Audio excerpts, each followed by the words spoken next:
Calico Joe Chapter 4. On Friday, July 13th, 1973, the front page of the sports section of the Chicago Tribune ran the bold headline, 4 for 4. There was a large black and white photo of Joe Castle and 3 different stories about his historic first game. The entire city was buzzing about the kid. For a tribe hardened by years of frustration, Cubs fans had a rare moment to gloat. Joe slept late in his hotel room, called his parents to collect, and talked for an hour with them and his brothers, then had a long, late breakfast with Don Kessinger and Rick Monday. He killed some more time by calling his teammates in Midland. Reporters were looking for him, but he was already tired of their attention. At 4 p.m., he stepped onto the team bus for the quick ride back to Veterans Stadium. In the locker room, Whitey Lockman walked over and said, "You're batting third tonight, kid. Don't screw it up." 2 hours before game time, Joe walked onto the field, stretched and warmed up, and then took 100 ground balls at first base. It seemed as though time had stopped. He couldn't wait for game time. So this is now back, right, in the past, the day after Calico Joe. Okay, Joe Castle has an amazing first game with those 3 home runs and then the bunt. When he stepped to the plate with 2 outs in the top of the first, there were 45,000 Philly fans in the stadium.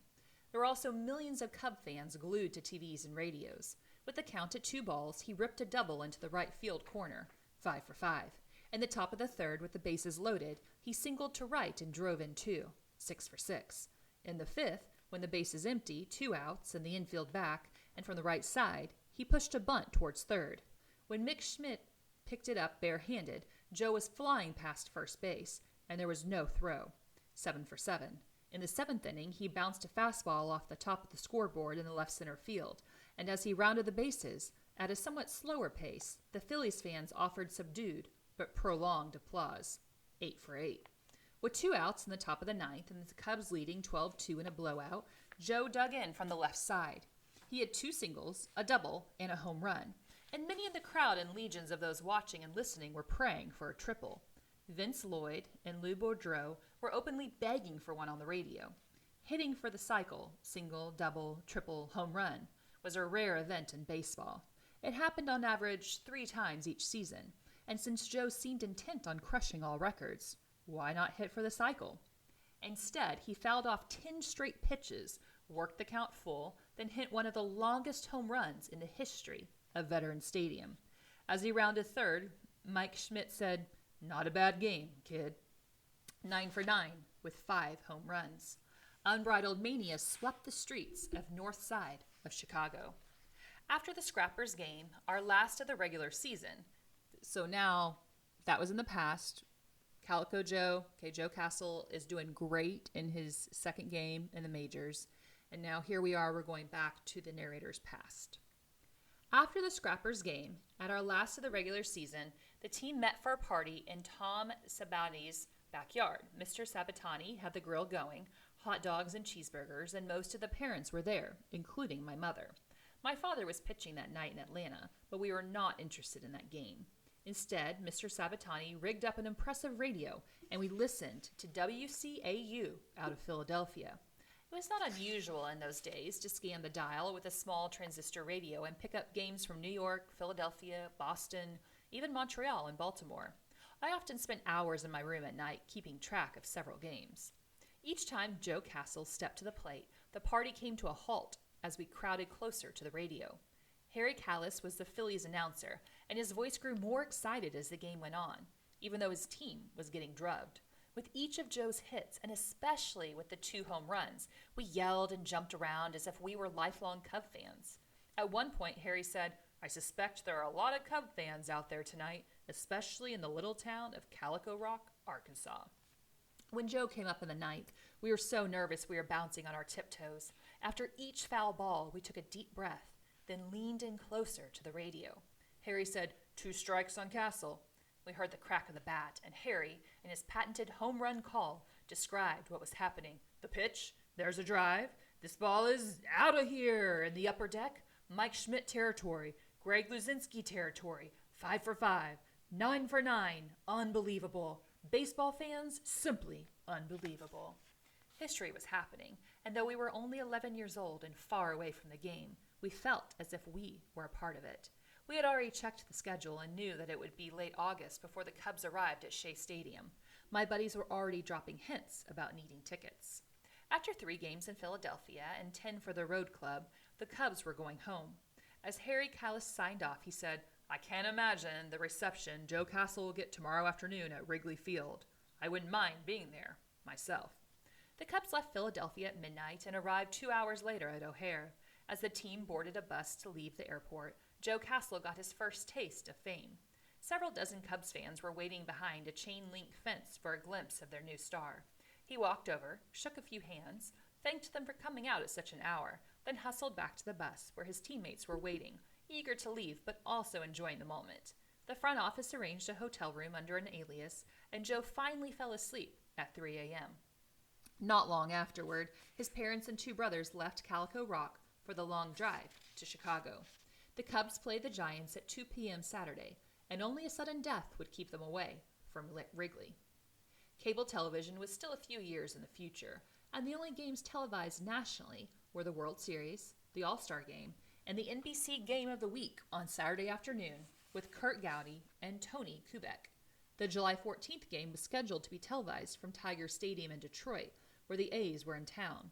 At dawn, NBC, along with the rest of the baseball world, awakened to the irresistible story of Joe Castle and his stunning debut in Philadelphia. Suddenly, the biggest game of the day was the Cubs versus the Giants. Indeed, no other game was even close. Every baseball fan in America would be itching for news out of Wrigley. It was raining in Detroit, not a heavy rain, but moisture nonetheless, and at dawn NBC made the controversial and long-remembered decision to move the game of the week to Chicago. The Tigers and the A's squawked for a few weeks afterward, but no one listened. Joe Castle owned Major League Baseball in July 1973, and NBC never regretted its decision. The gamble paid off. It was to be another historic game. Curt Gowdy and Tony Kubek were roused from their sleep in Detroit and put on a plane to Chicago, where NBC was scrambling to piece together a production crew and get enough cameras wired up at Wrigley. The network was also praying for clear skies. By mid-morning, the weather was better in Detroit than in Chicago. Indeed, when the Tigers game started at 2 p.m., there was not a cloud to be seen anywhere. Gowdy and Kubek would later admit that they were thrilled at the change of venue because of the excitement at Wrigley Field. In 1957, Kubek, the Yankees' longtime shortstop, played against one Walt Dropo, better known as Moose because he was 6'5" and weighed 220 pounds. In 1950, Dropo was the American League Rookie of the Year, but injuries soon derailed a promising career.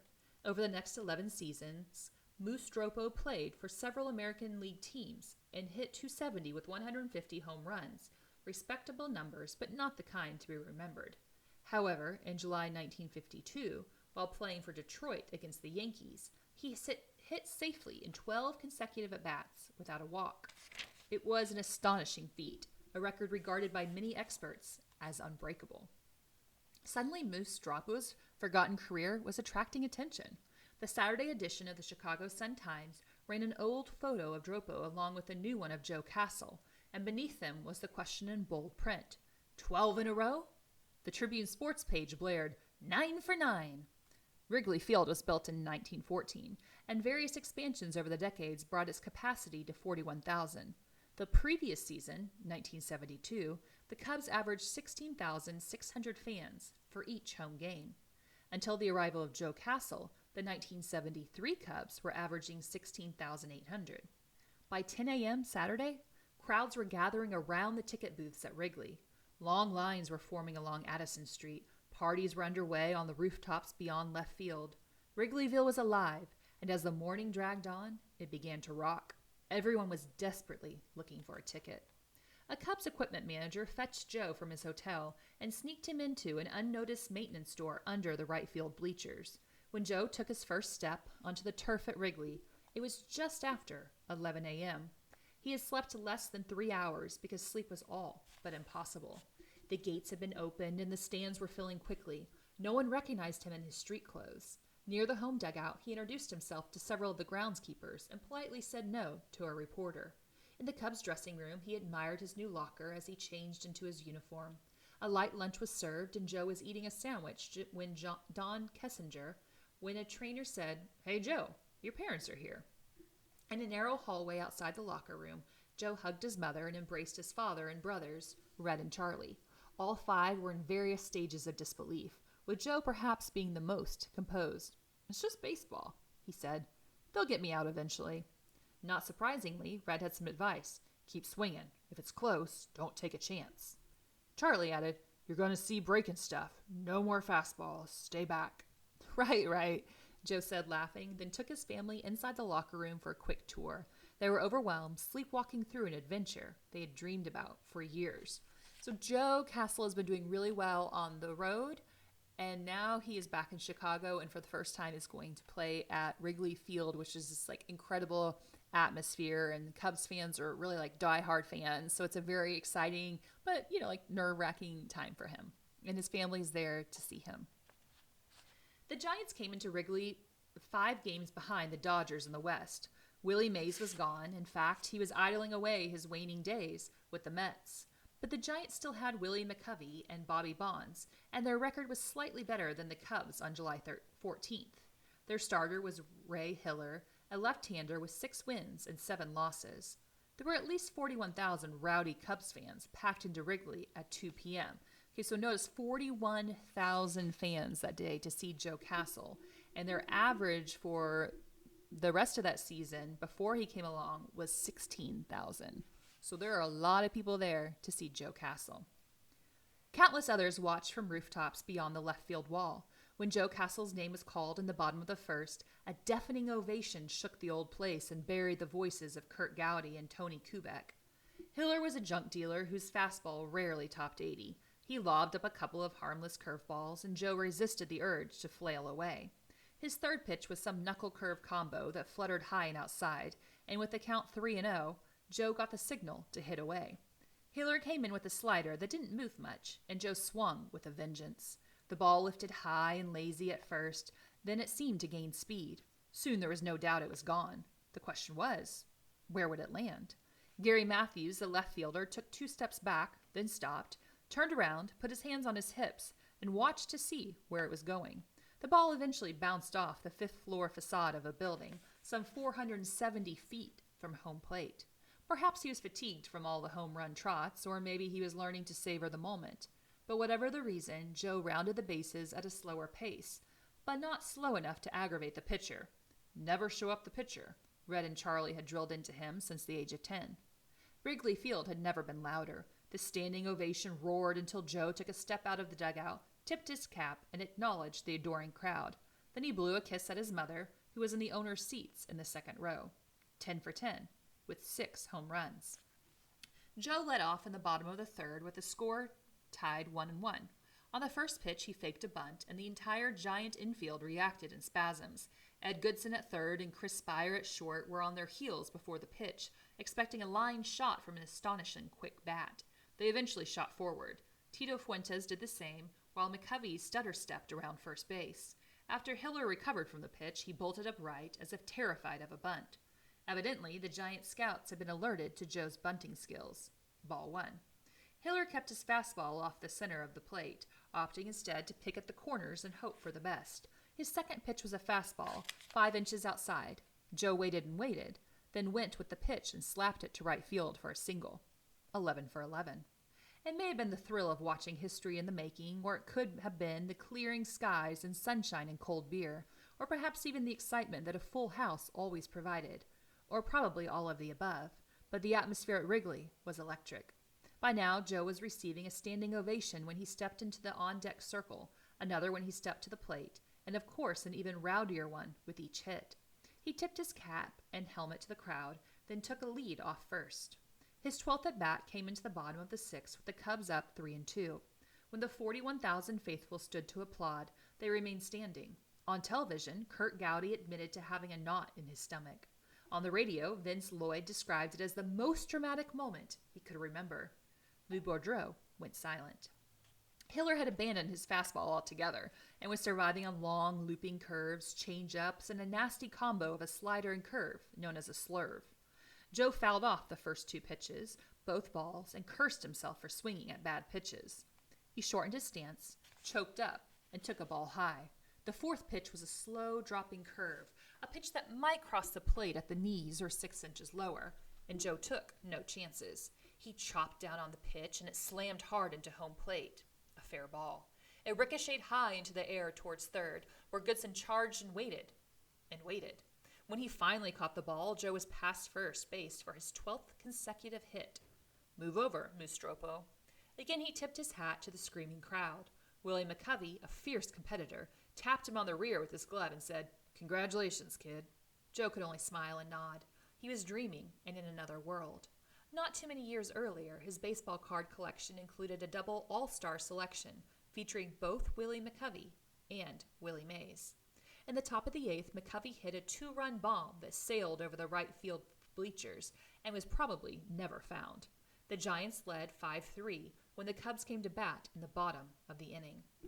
The score was one thing, but the majority of the fans were not there just to watch a baseball game. It was a rare moment to celebrate. Their beloved Cubs had not won a World Series since 1908. There had been some memorable moments. The 1945 team lost the series in 7 games to Detroit, though this had been during the war years when the good players were serving in the armed forces. There had been a few Hall of Famers, Hack Wilson in the 1920s and Ernie Banks in the 1950s and 60s. Generally speaking, though, Cubs fans were accustomed to disappointment. They were fiercely loyal, but also desperate for a team or a player that was better than the rest. Joe's 13th at-bat had enough pressure because of the first 12 hits, but add a runner at each base, 2 outs, and 2 runs down, and the tension on the field was suffocating. The crowd was standing, yelling, some were even praying. Hiller was gone, replaced by a right-hander named Bobby Lund, a veteran reliever who threw exceptionally hard. Joe would later admit that he preferred to hit from the left side because he could pick up the fastballs a bit quicker. He was already content to foul off pitches and work the count full. But in this, his 13th and possibly most important at-bat in whatever career he might eventually have, he decided to be impatient. He took the first pitch, a high fastball, and after one look at Lund's delivery, he was ready. The second pitch was another fastball, maybe an inch outside, but close enough to rip. Joe hit a scorcher to right center, a bullet that Tito Fuentes at second actually leaped for and missed badly. The ball stayed 10 feet off the ground until it crashed into the ivy, where Bobby Bonds played it on one hop and fired home. With 2 outs, the runners were off with contact, and Joe's double cleared the bases. When he slid unchallenged into second base, he owned the record, the one that had been labeled unbreakable. Standing on second, he put his hands on his knees and stared at the dirt for a few seconds, tried to believe and savor the moment. The stadium was manic. The noise was ear-splitting. The Giants catcher, Dave Rader, had the ball, and when the dust settled, called time. Slowly, he walked past the mound to second base, where he ceremoniously handed it to Joe Castle. The crowd roared even louder with this memorable act of sportsmanship. Joe removed his helmet and acknowledged the adulation. The umpires were in no hurry to resume play. They were witnessing history, and the game is played without a clock. Finally, Joe walked to the seats beside the Cubs dugout and tossed the ball to his father. Then he went back to the second base and put on his helmet. He looked deep into the center field and quickly wiped a tear from his cheek. A camera caught it, and Kurt Gowdy and Tony Kubek made sure the world saw that Joe Castle, standing alone on second base and alone in the record book, now a legend, was human enough to show emotion. Okay, so how neat is that? He gets this record, right, his 13th hit in a row, and he's very humble about it. The other team, though, is good sportsmen as well. The Giants catcher calls a timeout, goes out, gives that ball to Joe, who then gives it to his father. And so it's just like this very sweet sportsman-like moment for them. And Joe seems like actually a decent guy who, that's the kind of person you would want this to happen to. So this is a long chapter, but it's showing us, who Joe was as a player and how incredible just his few games in the major leagues have gone so far.